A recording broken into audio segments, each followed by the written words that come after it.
चला मित्रांनो, आज पाहूया जगप्रसिद्ध रत्नागिरीतील हापूस आंब्याची बाग. नमस्कार मित्रांनो, आपण आलेलो रत्नागिरीमध्ये.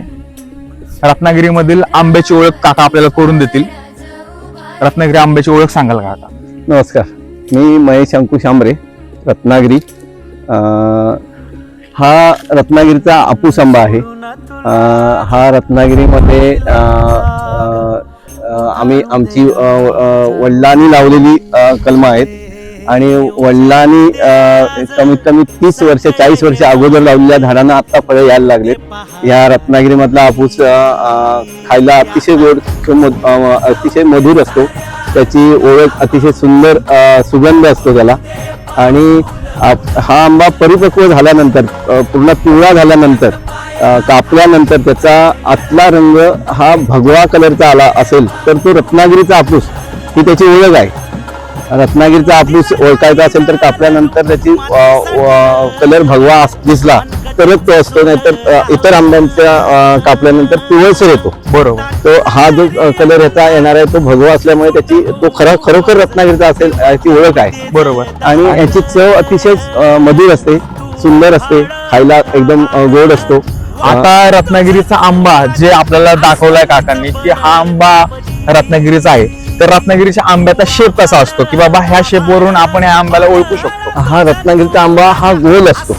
हा बघा, हा तुम्हाला दिसेल याचा गोलाकार आकार झालाय. हा रत्नागिरीचा हापूस, परिपक्व हापूस हा गोलाकार आकार असणार. हा तुम्हाला थोडा लांबट दिसतो, हा परिपक्व नाही. बरोबर. हा परिपक्व झालाय, याचा आकार गोल झालाय. बरोबर. ही रत्नागिरीची हापूसची ओळख असते. म्हणजे परिपक्व झाल्यानंतर त्याचा भगवा रंग दिसतो. ते फळ म्हणजे रत्नागिरीचा आंबा म्हणून ओळखलं जातं. हा आंबा काकांच्या वडिलांनी 40 वर्षापूर्वी ही बाग लावलेली होती. या बाग लावल्याच्या नंतर ह्या बागेला आत्ताही फळं येतात. काकांना त्याचा मोबदला भेटतोय. आणि काजूची असेल, आंब्याची असेल, असे या बागेत काजूचीही झाडे आहेत, आंब्याचीही झाडे आहेत. म्हणजे आमच्या इथे रत्नागिरीमध्ये काजूचंही उत्पादन होतं, हापूस आंब्याचंही उत्पादन होतं. आणि पूर्णपणे नॅचरली म्हणजे आडीमध्ये पिकवलेले आंबे असतात. कुठल्याही प्रकारचं केमिकल न वापरता काका हे आंबे पिकवतात. आता त्यांचे आंबे कसे पिकतात, काय करतात, कशी प्रोसेस आहे ते आम्ही तुम्हाला सांगू. आणखी आता तो तयार नाही झाला, आणखी 15 दिवस ठेवला, जर हीट वाढली त्याला चटका बसतो उन्हाचा, तो खराब होऊ शकतो आणखी. मग त्याला नंतर आता हा आता घासतोय ना, हा जास्ती जर घासला तर इथं क्रॅच पडतो त्याला. बरोबर. तो शॉर्टिंग मध्ये निघून जातो. त्यावेळेला ते काढल्यानंतर आता तो मी काढू शकत नाही, हा कारण हा कोवळा आहे, हा परिपक्व नाही. पण नंतर मग काढायचा तर त्याला थोडा जर त्रास झाला तर मग तो बाजूला काढायला लागतो. आमचं मानांकन आहे हापूस आंब्याचं, भौगोलिक मानांकन आहे GI म्हणून, तेही आपण घेतलेलं आहे. आंब्याने भरलेली निसर्गरम्य अशी काकांची बाग आपण पाहत आहे. आणि याच बागेमधून आपल्याला कोकणाचा प्रवास करणारी कोकण एक्सप्रेस पाहायला भेटते, अनुभवायला भेटते. अशा निसर्गरम्य वातावरणात आपण आंब्याच्या बागेमध्ये आलेलो आहोत. चला आता आपण जाऊया काकांच्या आंबे पिकवण्याच्या ठिकाणावरती. आपण पोहोचतो. आता आंबे कसे पिकवले जातात तेही आपण पाहूया. काकांची चर्चा करत करत आपण आंब्याच्या जिथे पिकवले जातात तिथे पोहोचतोय. ही आहे काकांची पॅकेजिंग रूम. आंबा कसा पिकतो काका आपल्याला सर्व गोष्टी सांगणार आहेत. त्या आंब्याची प्रोसेस किती दिवसाची पिकायची असते, अशा पद्धतीने आंबा पिकवला जातो, या संदर्भात आंबा पिकवले जातात. या ठिकाणी आंबा झाडावरून काढून आणल्यानंतर त्याचं शॉर्टिंग होतं. आंब्याची साईज वेगळी केली जाते. आंब्यामध्ये डाग असतील तर आंब्याचे डागी आंबा बाजूला केला जातो. जसा की हा डागी आंबा आहे, हा आंबा बाजूला केला जातो. तो आंबा बाजूला करून चांगल्या प्रतीचा आंबा घेऊन आंबा आपण पिकवायची पद्धत आमची अशी आहे की आम्ही भाताचं पाचड, म्हणजे आम्ही या कोकणामध्ये त्याला पेंडा म्हणतो, त्या पेंड्यामध्ये आम्ही आंबा लावतो क्रेटमध्ये.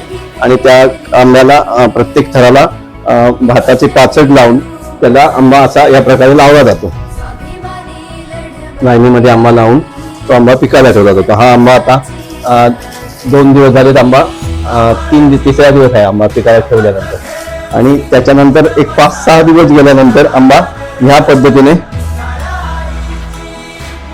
पिकला आणि त्याचा कलर पिवळा होतो साधारण 6 दिवस त्याला प्रोसिजर. लोकांसाठी खाण्यासाठी किती दिवस तो वापरला जाऊ शकतो? 6 ते 7 दिवसानंतर आंबा पिकतो. 7 ते 8 दिवसानंतर परत पुढे 8 ते 10 दिवस आंबा लोकांसाठी खाण्यासाठी घरात राहू शकतो. तोच आंबा म्हणजे आपण 1 तारखेला आंबा ठेवला तर तो 15 तारखेपर्यंत आंबा व्यवस्थित राहू शकतो. 100% व्यवस्थित राहू शकतो. आंब्याची साईज बघा, आंब्याचं सॉर्टिंग बघा काकांनी कशा. मेंटेनन्स करण्यासाठी खूप खर्च येतो. त्यामुळे त्यातली वर्षभराची आम्ही मेहनत करतो, त्याचा फळ आम्हाला वर्षातून एकदाच मिळतो. तर त्यामुळे त्याच्या किमती वाढतात, त्यामुळे थोडा महाग होतो. पण हळूहळू आंबा जसा हे होतो, आंबा सीझन पुढे जातो, तशा किमती हळूहळू कमी पण येतात. असं नाही की त्याच किमती राहतात. त्यामुळे त्या रत्नागिरीमधला स्वस्त आंबा आणि चांगला आंबा जो आम्ही पुण्यामध्ये तुमच्या घरपोच पोहोचवण्याचा प्रयत्न करतोय, तो तुम्ही पुण्यामध्ये ऑर्डर करून मागवून घ्या. स्टॉलवर समोर खरेदी करा. जो आंबा रत्नागिरीतला आहे तो त्याचा गोडवा बघा आणि तुम्ही स्वस्त आणि चांगला आंबा तुम्ही खरेदी करा. शेतकऱ्यांचा आंबा जास्तीत जास्त खरेदी करा. व्हिडिओला लाईक करा, शेअर करा, सबस्क्राईब करा आणि आपल्या जास्तीत जास्त लोकांनी आंबा खरेदी करून आपल्या स्थानिक शेतकऱ्यांना सपोर्ट करा. धन्यवाद.